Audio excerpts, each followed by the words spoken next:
Korang rasa macam nak makan seafood, bolehlah try resepi chili crab ni. Bang, ketam abang tu nampak sedap bang. Ketam speedmart ni boleh juga kan? Crab stick. Okey ni. Kita perlukan dalam 4 ke 5 ekor ketam macam tu. 4 ke 5 ekor ketam macam tu. Kita buka-buka ni sikit. Baru nampak meriah. Nampak banyak. Kan penuh sepinggan tu. Masukkan 2 cawan tepung jagung dengan garam sikit and then boleh gaulkan bagi rata. Masukkan tepung jagung, bagi garam sikit and then gaulkan bagi rata. Gorengkan je dalam minyak panas sampailah dia masak dan boleh ketepikan dulu. Ketam ni goreng sat. Lepas tu kita angkat. Guys, ketam goreng ni rata saja dah sedap guys. Cuba korang try. Kisarkan 1 biji bawang merah, 5 ulas bawang putih dengan 1 inci halia dan tumiskan sampailah dia naik bau. Tumiskan bahan yang berada tersebut sampai dia naik bau.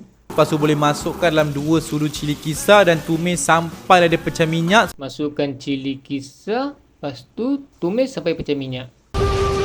Guys, minyak dah keluar ni. Tapi kenapa warna dia tak merah menyala lagi Masukkan serai dengan 1 tangkai daun kari. Daun kari dah habis lah bang. Hari tu dah buat kari kepala ikan. Masuk serai je. Kacaukan je macam biasa. Lepas tu boleh masukkan serbuk kari, gula dengan garam sikit. Kacau-kacau sikit. Lepas tu masukkan serbuk kari, garam, gula. Lepas tu kacau-kacau lagi. Masukkanlah sos tiram, sos cili dengan sos tomato. Masukkan sos tiram, sos cili, tomato. Lepas tu sambung kacau. Masukkan air sikit dengan 1 biji telur. Masukkan air sikit. Lepas tu masukkan telur. Telur ni nak buat apa? Nak kena sebatikan ke?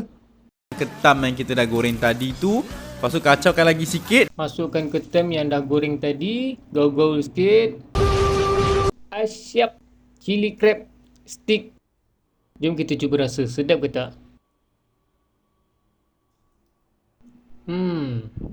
Rasa macam makan keropok salut dengan sambal telur yang berperisa kari.